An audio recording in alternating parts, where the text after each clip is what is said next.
everybody, my name is Shibby. I'm an esports color caster and Celestial ranked player in Marvel Rivals. And in today's video, I'm going to give you my way too early recommendations on what Vanguards I think you should be playing in Season 3.5 of Marvel Rivals. Now, I know Season 3.5 only released a couple days ago, but I think my list will help you navigate the new season as a Vanguard player and help you achieve your desired rank. But before we get into that, I do want to shout out everybody that gave me love on my last video. We made a goal to hit 200 subscribers. We hit 210. So I really want to thank everybody that helped me reach that goal. I got a lot of love on that video I made last week, a lot of comments and everything. So I did want to try to replicate and make a similar video for the Vanguards. If you want to see me make a video on duelists and supports, leave a comment down below and I'll get to that. But I don't want to keep you guys waiting any longer. So let's just get into it. The first tank on this list should be to no one's surprise. I'm going to try to keep it kind of short and brief. It is going to be Emma Frost. She is the queen of Vanguard since release, and the fact that nothing really changed about her in Season 3.5, and funnily enough, the Vanguards that got buffed in Season 3.5, she actually has a pretty fine matchup into. I really do want to stress that I don't think Emma has any bad matchups against the other Vanguards in the game, right? Like, you could argue, okay, Groot counters Thing, or, you know, Captain America does really good into this tank, or vice versa, you know what I mean? But like, Emma, I don't actually think has a bad tank matchup. And the thing is, because Groot got buffed and now we're seeing more Groot, which we'll talk about later, Emma actually has a pretty solid matchup into, because her beam actually charges off of the Groot walls, right? And you can maintain your charge off of the Groot walls. And the fact that you can kind of knock the Groot walls down, you can choke slam him and kick him away. He doesn't really have a lot of mobility. You can get him in some really bad positions if you can choke slam him and then kick him into your team specifically. Like, he doesn't really have the best ability to get away from enemies, right? Other than like putting a wall between him and himself, but those can get knocked down relatively easily depending on the heroes you have. So I think, yeah, Emma, best tank in the game, still is the best tank in the game, needs more nerfs. But yeah, if you really do, like I said, truly care about winning games, if Emma is ever left open, because a lot of the time when I've been playing, she's pretty much permabanned, if not banned, like 90% of the games. But if she's open, it's a no-brainer to pick her. Second Vanguard on this list, I think should also be to no one's surprise, but this is a little bit more nuanced, is the fact that Magneto is still probably the second best tank in the game. And in a weird turn of events, he's actually gotten better with the new Season 3.5 meta. He pairs up very well with Groot. If you're unfamiliar, a combo that I think I want to attribute 100 Thieves to kind of attributing the best version of this combo is the Groot Mag combo, where you throw down the Groot ultimate as the Magneto ultimate's in the air, and then you can just slam down onto multiple people. That combo is still very good. The fact that Groot got a bunch of buffs and has now seen him kind of more into the meta right now, Magneto pairs very well with him, right? You have a lot of damage absorption capability, and Magneto complements Groot very well, because if the enemy team goes something like a Punisher, which is a classic counter to Groot, you have the ability to counter that ultimate with the Meteor M. So Magneto, still very good. I actually think he's slightly better. Also, the fact that, like I mentioned in Season 3.5, we are seeing a lot more triple support. We're also seeing stuff like Mantis, Loki, who's like copying Cloak and Dagger. We're seeing a lot of ultimates that, unfortunately, Magneto is the only tank in the game that has like a true one-shot capability onto some of these support ultimates, right? Mantis ultimate, I believe Cloak and Dagger, Luna Snow to some extent, depending on how far it's charged. So yeah, that's why we're just probably going to see more Magneto in the game and in the meta. And when Emma's banned out, you're probably really safe in running the Magneto. Is he boring? Yes, to an extent, but he is still Mr. Consistent. He still is one of the best tanks in the game alongside Emma, and he pairs up very well. Now you have a combo with Groot, which I think if you have a good Groot player, that's a very, very 1-2 deadly combo that as a tank duo, you can carry your own games. The next tank on this list is going to be Groot, and I think Groot is at a really interesting spot at the moment, because I think he's kind of solidified himself as the number 3 tank, at least early on in Season 3.5. The buffs and the new team up that he received is actually pretty helpful, but not in the way that you kind of think, right? That new wall isn't really used offensively. What I've been seeing from like high-level Groot players and what I've been seeing in my own games is that a lot of the Groot players will place the wall a lot more defensively, so they get like the max value out of the healing, right? Because we're going to see more Mantis because we're seeing more Loki.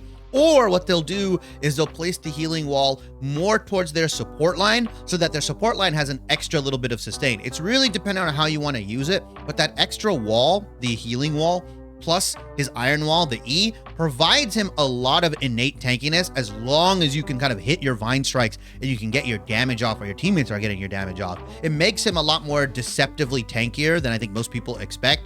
He still has matchup trouble, right? Stuff like Iron Man, prototypically the Punisher has been a very good counter to him and taking down his walls and everything like that. But as I mentioned before, if you have a Magneto with you, which you most likely will, the Groot Magneto pairing tends to nullify a good chunk of his weaknesses. You don't really have to worry about the ultimate shredding you. You may feed more ultimate charge, but if you have that bubble, if you have that shield available to you as Magneto, you can really provide a lot of support to the Groot player. And I think the Groot, he's in a very good position at the moment. The buffs he received with the increased range on the Vine Strike, as well as his activation range on his walls, I think that kind of went maybe not unnoticed, but I don't think people understood how big that was, because now you can get your damage off a lot more like farther away and consistently. And I've been noticing that Groots charge their ult up a lot faster now. It's not like an insanely fast amount, but I feel like Groots are charging their ultimate ups a lot quicker. And I think that's kind of due in part because the increased damage range and the activation radius,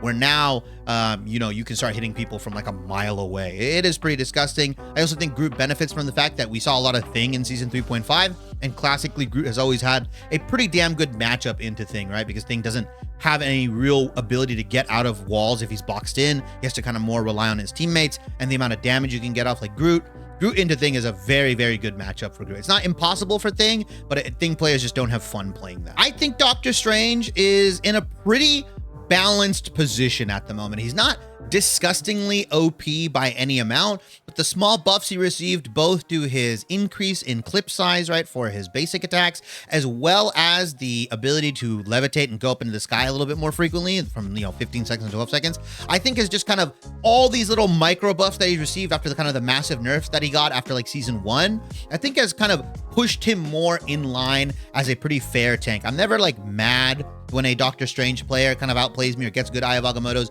His ult is still very counterable, but the fact that he has increased mag size, allowing him to get off more DPS, in turn, I talked about it in my last video, he can build his ultimate charge up a little bit quicker because there's less downtime in his DPS, right? He's wasting less time reloading, essentially. Those two extra bullets or those two extra ammo is actually very meaningful for a hero like Doctor Strange, who is like, really makes plays off of his ultimate, right? Big Eye of Agamotto's can really swing the pace of games, especially if you land it onto multiple members here. So really like where Doctor Strange is at the moment. Double shield comp is really good. I think Doctor Strange has a fine matchup into Groot as well, right? If enemy team is running like Magneto Groot and you run Magneto Doctor Strange, you have a really good way to deal with the Groot in terms of like you're not worried about getting boxed in, because again, you can levitate and it's on a 12-second cooldown rather than a 15-second cooldown. So you can start kind of managing those pushes. There's less downtime before you feel kind of afraid of getting boxed in by the Groot, as well as the increased clip size helps him deal with the walls a little bit better. So in a vacuum sort of sense, I think Strange does pretty solid into Groot. I still think Groot's a little bit better, like I mentioned, but Strange is like right there. If like Emma and Mag are 1-2 or like 1A, 1B, Groot is like number 3, and then like Strange might be like 3.5, right? Like he is, I think, a little bit worse. You will always have utility with his portal. He'll still always be good with that, being able to touch point, being able to block off, spawn entrances, all that kind of stuff. That is more of a scaling into the creativity of the Strange player. But like on a fundamental base level, yeah, I think Groot is a little bit better, but you can make Strange work. And I think these 4 tanks for sure are some of the best in the game. Now we're going to get into 2 tanks that I could put at equal power level, but for different reasons. We're going to talk about Hulk first. I think Hulk, still very good. The increased mobility that he has, that he's always had, is pretty solid into the tanks that are in play. If Emma's banned out, Hulk has a much better time being able to actually play the game into stuff like Magneto and Groot. Also, if enemy team is running like Magneto Strange, which is classically a double shield composition, Hulk has a very solid matchup into that because he can just kind of punch through the shields. He can put a lot of pressure down. I do think Gamma is still very busted. You can hard carry games if you have a good Namor with you and you're playing Hulk or vice versa. Like Gamma really does break the game open in some senses, especially if you're on some of those maps that have a lot more verticality, where you can kind of throw the squids really high, or you can throw squids in awkward spots where the enemy team has to either look for the squids or they have to focus on you. I also think the Namor buffs that he recently received last patch, not in season 3.5,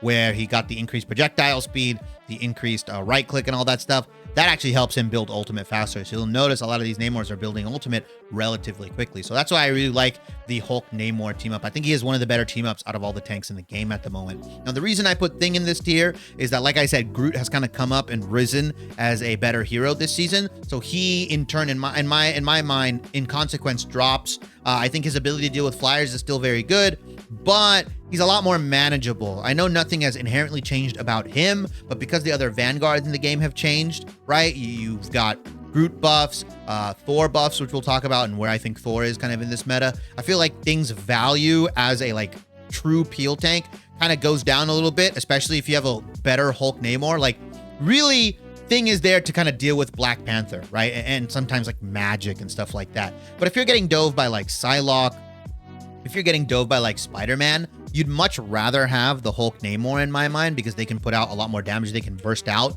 something like a Psylocke and a Spider-Man. Whereas Thing, much better into Black Panther and magic in some sense, because that stop and movement, it's actually really detrimental to them, right? Because of how their movement abilities work versus something like a Psylocke and a Spider-Man. So Hulk and Thing are in the same tier in my mind. If you're still looking to play dive tanks in season 3.5, I still firmly believe that Captain America is one of the best dive tanks to pair with something like a Psylocke or a Magic or like a Black Panther or something like that. I think the dive duo of Captain America plus a dive DPS is absolutely lethal. And it is a little harder now because we are seeing, you know, like Adam Warlock coming back in, Mantis, who has the ability to sleep you, Loki, whose runes or his sigils got massively buffed, but you can still make dive work. It is a little bit harder, but it is possible, especially if it's a coordinated dive. Like I mentioned with the Psylocke, Captain America Psylocke is kind of the more popular combo we've been seeing, but you can kind of run Cap with any of the dive DPS and have relative success as long as you're communicating with each other on when you're going to dive, who you're going to dive. You're looking at cooldowns, right? If Adam has used Soul Bond, if Mantis has used Sleep, right? How many charges or stuff like that, right? Has Luna Snow used Clap? Has she used the Soul Bond team up that she gets with Adam Warlock? All these different things need to be taken into account before you're just kind of mindlessly diving in there. I think Captain America puts a lot of pressure onto the backline, especially with Iron Fist, who did receive some power neutral changes. We have been seeing a little bit more Iron Fist, I would say, in ranked and in competitive here. And Captain America Iron Fist is another really annoying duo to deal with because of how tanky they are, how much mobility they have, and it's really difficult for a lot of players. I would say mostly, I would even argue Celestial and below potentially, for them to deal with that dive combination unless you have a very good anti-dive player or you have a very cracked DPS player like a hit scan player that can really just put punishment to them and really, you know, kind of get a lot of damage down onto the Iron Fist, onto the Captain America, and dissuade the dive. But if you can't track them, if you don't have the ability to kind of pressure them, they will just run through your team, and Captain America is like one of the best at doing that. I do want to talk about where Thor is and how I actually think he is much better in season 3.5. The buffs he received, although not game-breaking, have provided a lot more utility and a lot more survivability to him, right? So one of the main buffs that I think he received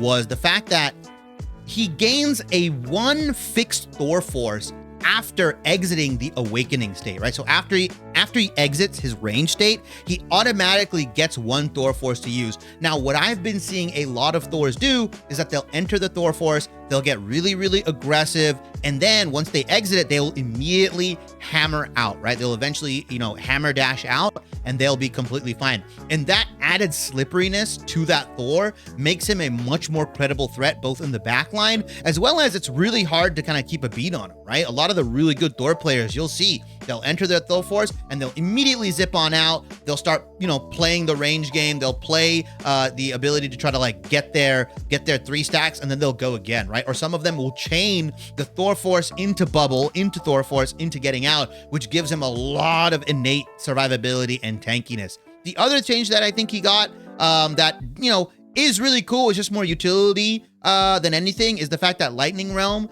now when enemies leave its boundary, they're grounded for 2 seconds. So it's like restricting aerial abilities.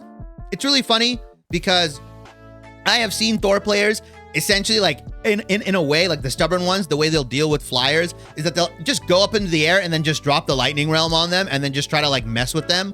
But it has provided a little bit more utility. Grounding them is really nice because it prevents, you know, characters' dashes. It kind of prevents them from being able to run away from Thor. And if he's able to lightning realm you into getting into the awakened state, and he's just allowed to pepper you, or not pepper you, hammer you with those ranged lightning bolts, yeah, you're going to be facing a really sticky situation because he's just going to be able to absolutely destroy you in that 1v1, especially because you're grounded, you don't have your movement abilities available to you, and he's just, you know, absolutely pelting you with those lightning bolts. Like, you don't have a lot of damage. Thor in that state, in the awakened state, is one of, if not one of the best 1v1ers in the game. And so now that he gets an added lightning grounded effect, because a lot of time what they'll do is they'll enter the Thor force, then they'll throw down their bubble, which automatically gives them 3 if it hits anybody, and then they'll re-enter that awakened state. Yeah, you're kind of cooked. It is very difficult to deal with him.